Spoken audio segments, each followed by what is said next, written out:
예, 오늘 함께 읽은 본문이 이사야서 44장이죠. 이사야 44장인데 이사야서 설교하면 꼭 말씀을 드리는데 오늘은 특별히 좀 말씀을 먼저 좀 드려야 되겠습니다. 이사야서는 전체가 66장으로 아주 길죠. 그래서 긴데 내용도 서로 달라요. 그래서 이사야서를 3등분합니다. 그래서 1장부터 39장까지를 제1 이사야 그러고 그 다음에 40장부터 55장까지를 제2 이사야 이렇게 이야기합니다. 그리고 나머지 55장에서 66장까지를 제3 이사야다 이렇게 이야기를 합니다. 왜 이렇게 나누냐면 제1 이사야는 기원전 8세기 주로 히스기야 시대 때 예루살렘에서 활동했던 우리가 아는 이사야입니다. 여기에 핵심은 예루살렘이 멸망한다는 심판 선언입니다. 그러면 제2이사야서는 뭐냐면 기원전 6세기 그러니까 1 이사야서에서 예루살렘이 멸망한다 그런데 멸망이 됐어요. 그래서 이제 바벨론 포로로 끌려간 상태입니다. 그래서 기원전 6세기 포로 기간 중에 바벨론에서 예언 활동을 한 예언자가 이제 제2 이사야입니다. 그리고 이제 제3 이사야는 제2 이사야에서는 이제 망했기 때문에 귀환을 예고하는 거예요. 이제 복역이 다 끝났으니까 이제 다시 고국으로 돌아갈 것이다 하는 것이었고, 그러면 나머지 제3 이사야는 뭐냐면 이미 나라 고국으로 돌아왔어요. 돌아오고도 수십 년이 흐른 상태입니다. 그 상태에서 예언을 한 것이 이제 제3 이사야인데, 기원전 5세기 포로기 이후에 바벨론에서 예루살렘으로 돌아온 귀한 공동체를 위해서 활동한 예언자, 이 사람이 이제 제3 이사야입니다. 그래서 이제 여러분 성경을 이렇게 조금 보시면 제1 이사야가 심판인데 1장 2절에 보면 이랬어요. 그들이 나를 거역하였도다. 그렇게 하면서 제1 이사야서의 마지막 장 39장 7절에서 이렇게 이야기합니다. 너에게서 태어날 아들 가운데서 더러는 포로로 끌려가서 바벨론 왕궁의 환관이 될 것이다. 그러니까 이제 멸망을 이제 예고했죠. 자, 그리고 이제 제2 이사야 오늘 본문이니까 뛰어넘겠습니다. 그리고 이제 제3 이사야가 나옵니다. 제3 이사야서는 돌아와서 살아가는데 갈등이 많았어요. 그래서 예루살렘의 갈등 상황을 묘사를 하면서 너희가 이렇게 저렇게 살아라 하는 말씀을 해요. 그래서 이제 제3 이사야서가 시작되는 56장 1절에 보면 너희는 공평을 지키며 공의를 행하라 하는 말씀들이 있습니다. 자, 어찌됐든 이렇게 해서 이제 세 부분으로 나누어집니다. 자, 그럼 오늘은 44장이니까 제2 이사야죠. 제2 이사야입니다. 그러니까 귀환을 예언하는 거예요. 네. 자, 그래서 이제 제2 이사야는 이제 포로기 바벨론에서 활동한 익명의 예언자입니다. 이 사람이 누군지는 잘 몰라요. 익명의 예언자인데, 근데 아까 말씀드린 것처럼 제1 이사야와는 메시지가 굉장히 달라요. 오늘은 공부 같은 설교 같은 공부를 하기 때문에 졸지 마세요. 이 제1 이사야는 아까 말씀드린 것처럼 예루살렘 멸망을 예고했다고 하면 제2 이사야서는 멸망이 됐기 때문에 이제는 돌아간다. 귀환을 이제 이야기하는 겁니다. 그래서 40장 제2사야가 시작된 40장 서두에 그렇죠. 1절에 보면 위로하라라는 말씀으로 시작을 합니다. 그래서 제1 이사야서에 나왔던 심판과 그리고 포로기의 고통이 이제는 완전히 끝난다 하는 것을 보여줍니다. 그리고 이제 제2 이사야서 마지막 55장이죠. 55장 12절에 보면 마지막 이렇게 끝납니다. 참으로 너희는 기뻐하면서 바벨론을 떠날 것이다. 이렇게 이야기합니다. 이미 포로가 되어 있기 때문에 바벨론으로 떠날 것이다. 이렇게 이제 이야기를 하는데, 이 표현은 바로 바벨론이 멸망할 것이고, 그리고 너희들 이스라엘 백성들은 고향으로 돌아간다는 것을 나타내 주는 말씀입니다. 그래서 이제 제2 이사야 혹은 오늘 본문을 구원 신탁이다 이렇게도 말을 합니다. 우리가 이 관계를 잘 알고 오늘 설교를 들으시면 조금 더 새로운 느낌으로 받아들일 수가 있습니다. 자, 오늘은 이제 성령 강림절후 8번째 주일입니다. 오늘 주어진 이 본문은 인생의 위기 앞에서 두려워하지 말고 살라고 하는 이 제2 이사야의 메시지를 따라서 우리가 어려움이 많은, 환난이 많은 이 시대 속에서 우리가 어떻게 살아가야 하느냐 하는 것을 우리가 한번 살펴보면서 은혜를 나누고자 합니다. 자, 먼저 위기 앞에서 우리가 소망을 가지려면 여호와 외에, 하나님 외에 다른 신이 없다는 것을 우리가 분명히 알아야 합니다. 여러분, 여호와 하나님은 누굽니까? 여호와 하나님은 어떤 분이십니까? 오늘 6절 말씀 같이 한번 읽어보겠습니다. 6절 시작. 이스라엘의 왕인 여호와, 이스라엘의 구원자인 만군의 여호와가 이같이 말하노라. 나는 처음이요 나는 마지막이라.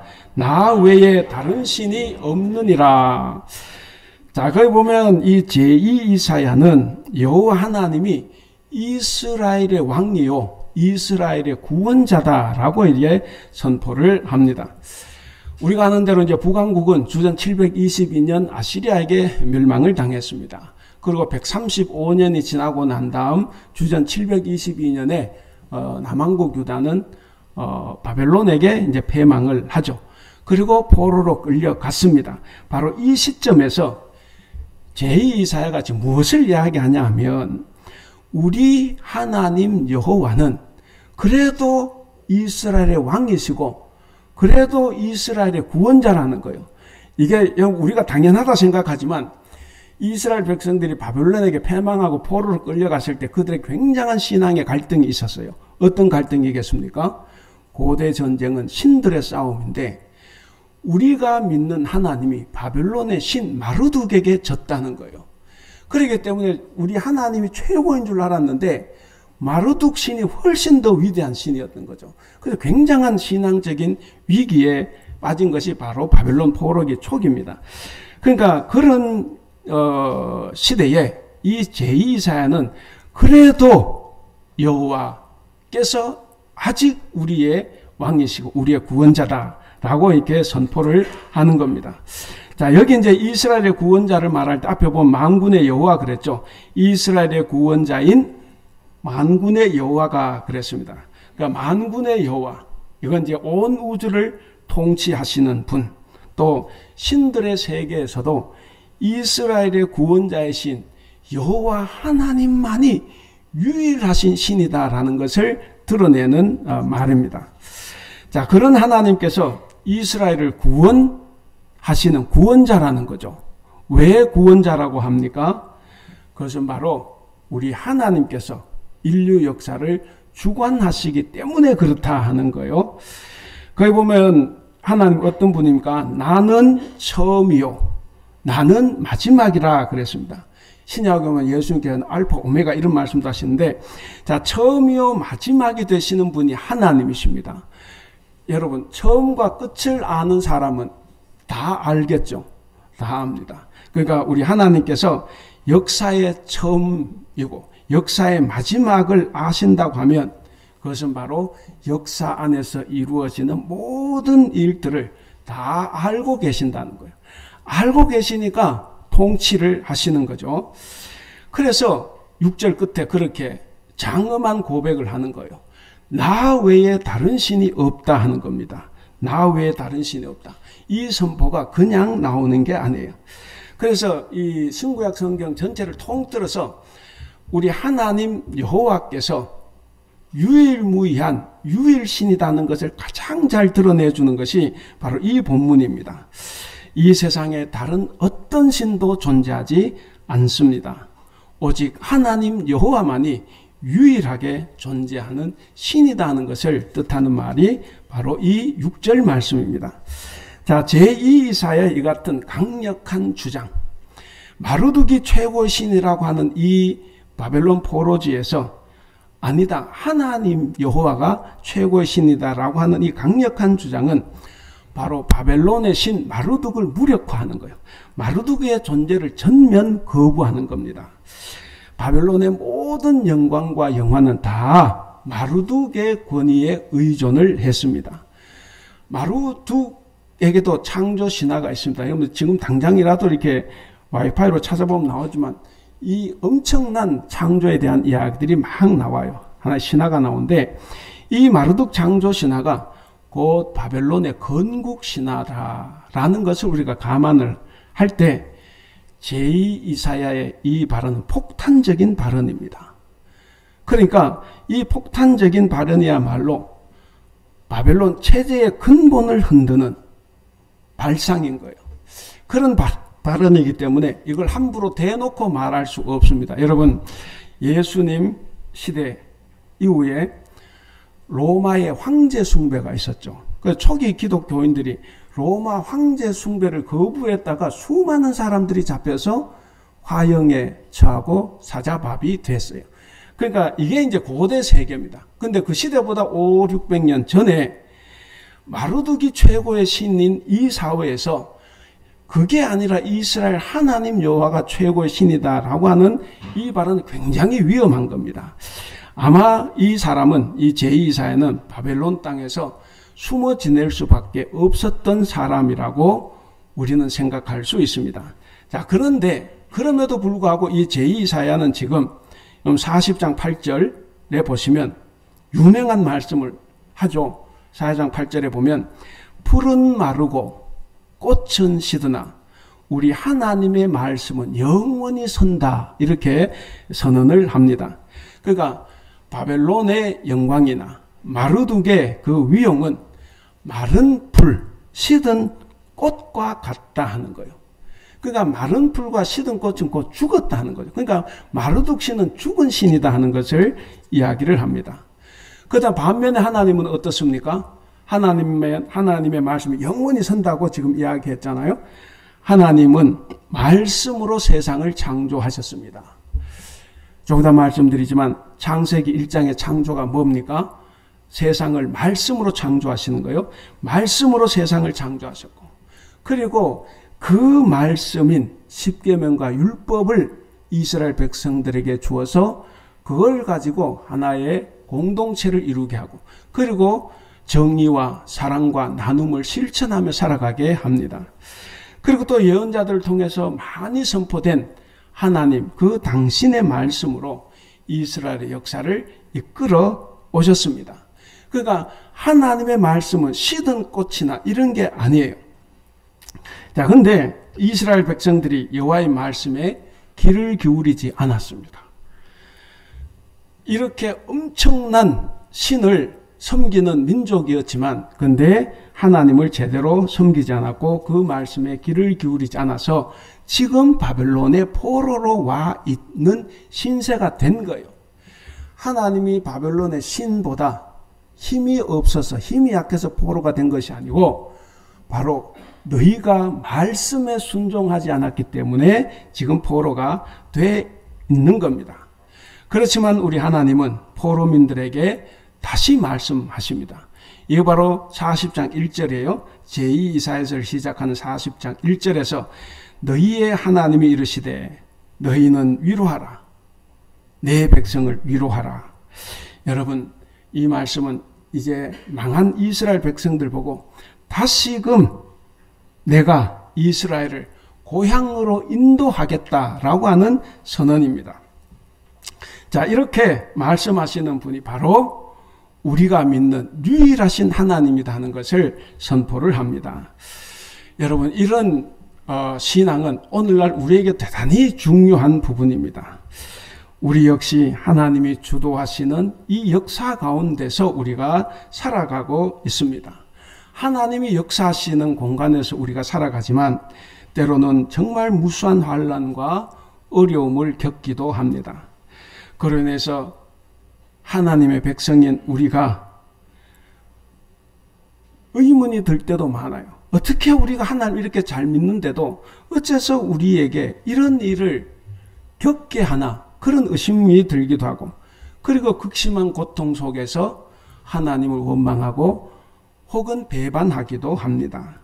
그러나 사랑하는 우리 성도 여러분, 우리는 비록 세상에서 무수한 어려움과 환난을 겪지만 결코 거꾸러질 수 없습니다.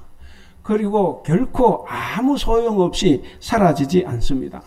우리가 하나님의 말씀을 굳게 믿고 살아간다고 하면 우리는 절대로 그렇게 살 수 없습니다.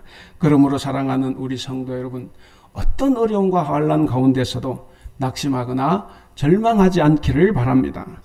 담대히 모든 환난과 시험에 맞서서 이를 잘 감당하고 극복하며 살아갈 수 있기를 바랍니다.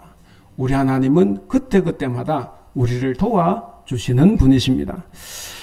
자, 사실 이 당시 포로지에서 마르둑이 아닌 여호와 하나님이 우주를 통치하시는 유일한 신이다라고 하는 이 말, 아까도 말씀드렸는데 굉장히 위험한 말입니다.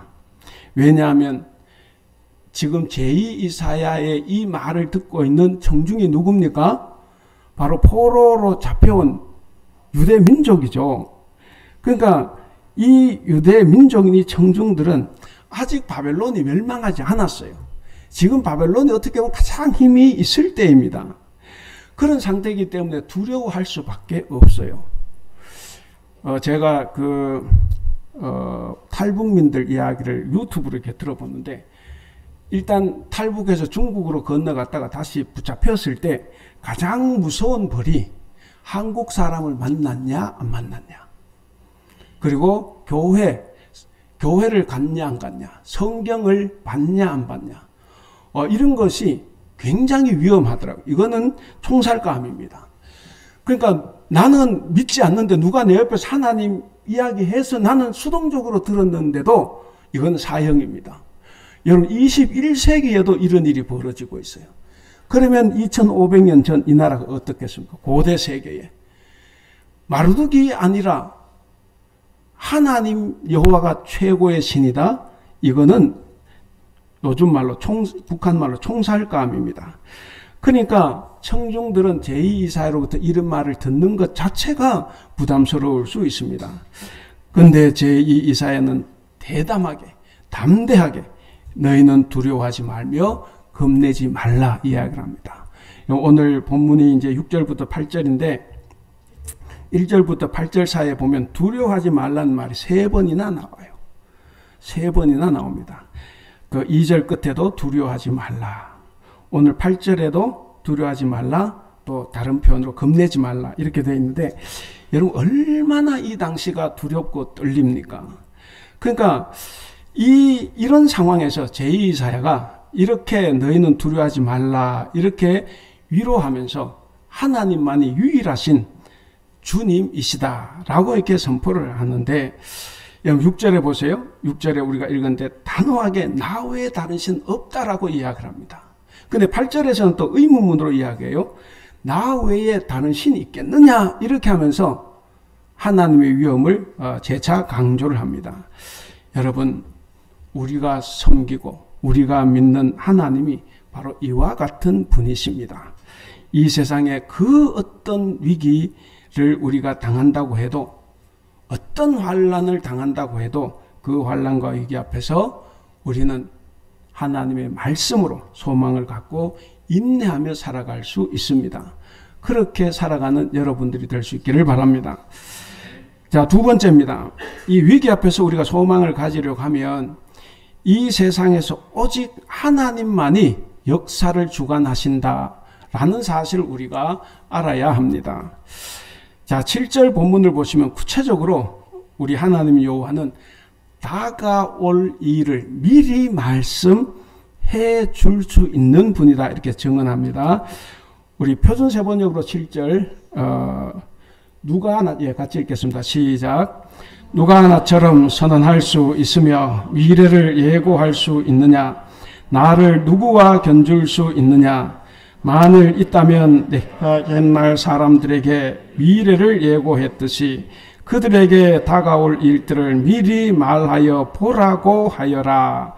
계속 띄워놓기 바랍니다. 자, 이 7절은 6절의 내용을 확장한 거예요. 자, 오직 하나님만이 역사를 주관하신다라고 하는 사실을 강조합니다. 그러니까 우리 하나님은 앞으로 될 일들, 미래에 일어날 일들을 예언할 수 있다는 거죠. 미리 말할 수 있다는 거예요. 그것은 미래에 발생하는 모든 일이 다 하나님의 권위 아래 있다는 것을 나타내는 말씀이고, 또 하나 하나님의 결정에 따라 역사가 좌지우지 될 수 있다라고 하는 사실을 의미합니다. 여러분 6절에서 그렇게 이야기했잖아요. 나는 처음이요 나는 마지막이다 그랬습니다. 그러니까 처음과 마지막을 알면 그 역사 안에서 일어난 모든 일들을 다 아십니다. 그러니까 미래에 일어날 일들, 될 일들 다 미리 말씀하실 수 있습니다. 그래서 단호하게 말씀하는 거예요. 우리가 앞에 보세요. 누가 나처럼 선언할 수 있으며 미래를 예고할 수 있느냐? 이는 오직 여호와 하나님만이 장차 올 일을 예언할 수 있다는 이 사실을 의무문을 통해서 다시 한번 강조하는 겁니다. 그리고 중간 부분 다시 한번 보시면 나를 누구와 견줄 수 있느냐? 만일 있다면 내가 옛날 사람들에게 미래를 예고했듯이 그들에게 다가올 일들을 미리 말하여 보라고 해라. 그는 분명히 말 못할 거예요. 마르둑도 말 못합니다. 하나님 외에는 장래를 예언할 능력을 가진 자가 아무도 없다. 이것이 바로 본문의 내용입니다. 그 누구도 장래일을 말할 수 없습니다. 예언할 수 없어요. 어떤 신도 할 수 없습니다.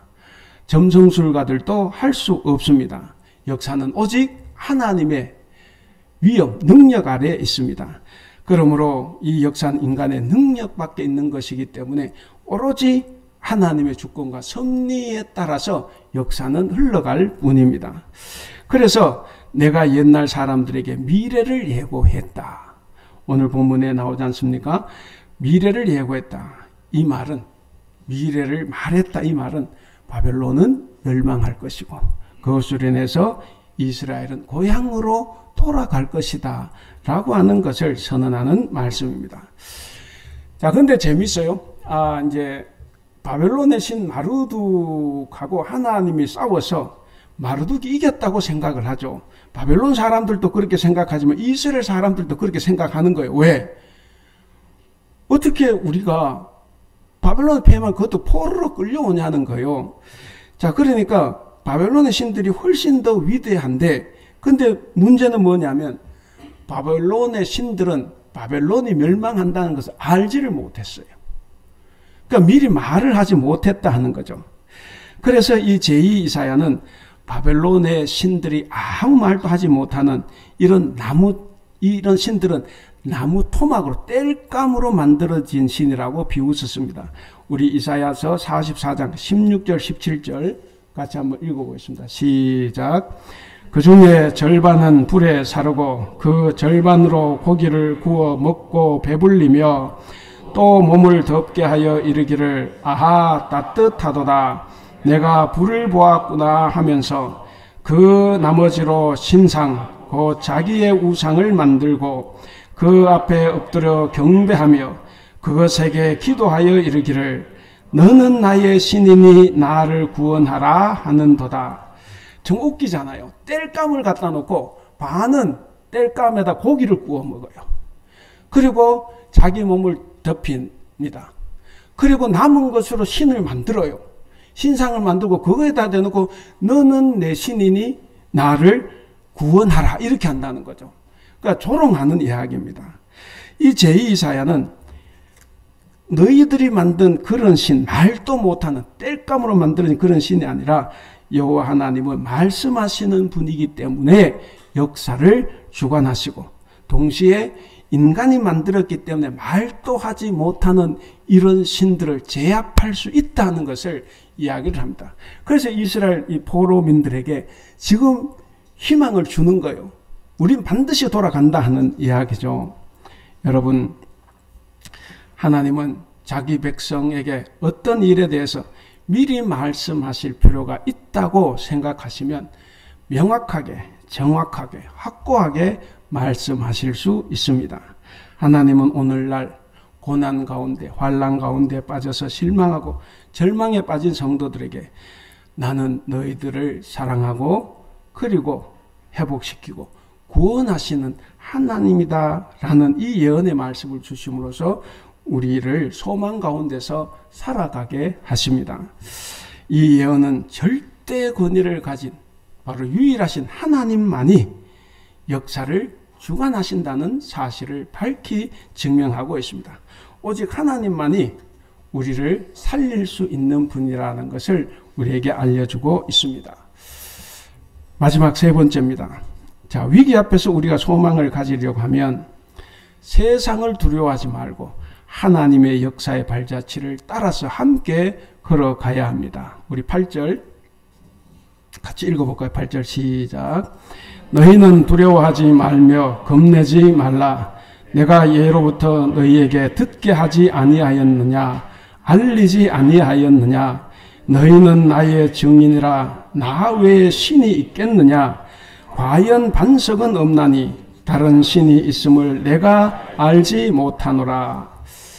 그러니까 이 제2이사야는 바벨론 포로지에서 바벨론의 패망을 지금 예고하는 거예요. 그리고 이스라엘은 귀환하겠다 하는 것을 지금 예언하는 말씀입니다. 자, 이렇게 예고하고 예언함으로써 신변의 위협을 받을 수밖에 없습니다. 그럼에도 불구하고 제2이사야는 자기 신변의 위협에도 불구하고 그가 선포하는 그 메시지는 희망적이고 이성적이고 대단히 낙관적입니다.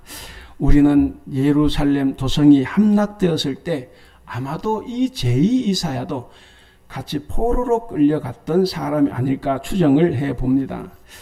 당시 바벨론은 세계 초강대국이었습니다. 바벨론 성은 세계 7대 불가 사이에 들 정도로 웅장하고 아름다운 도시였습니다.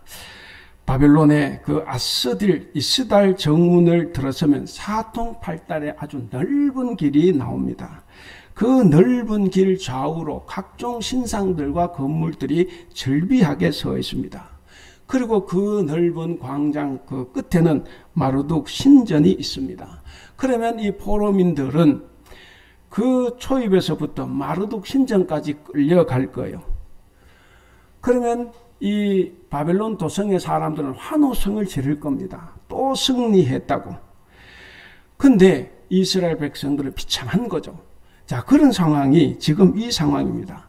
그런 상황 속에서 그렇게 끌려가고 있는 이 젊은 청년 제2이사야는 이 포로의 몸으로서 끌려가면서 바벨론의 그 엄청난 군사의 힘 그리고 풍요로움 이것을 다 봅니다. 정말 엄청나죠. 근데 그런 것을 보았지만 그것들을 낫게 한 그들의 신 벨과 느보는 한낱 나무 토막에 지나지 않는다 하는 거죠. 그래서 그런 것을 섬기고 있다고 또 비난을 하고 비웃었습니다. 우리 46장 1절 같이 한번 읽어보겠습니다. 시작. 벨은 엎드려졌고 누보는 구부려졌도다.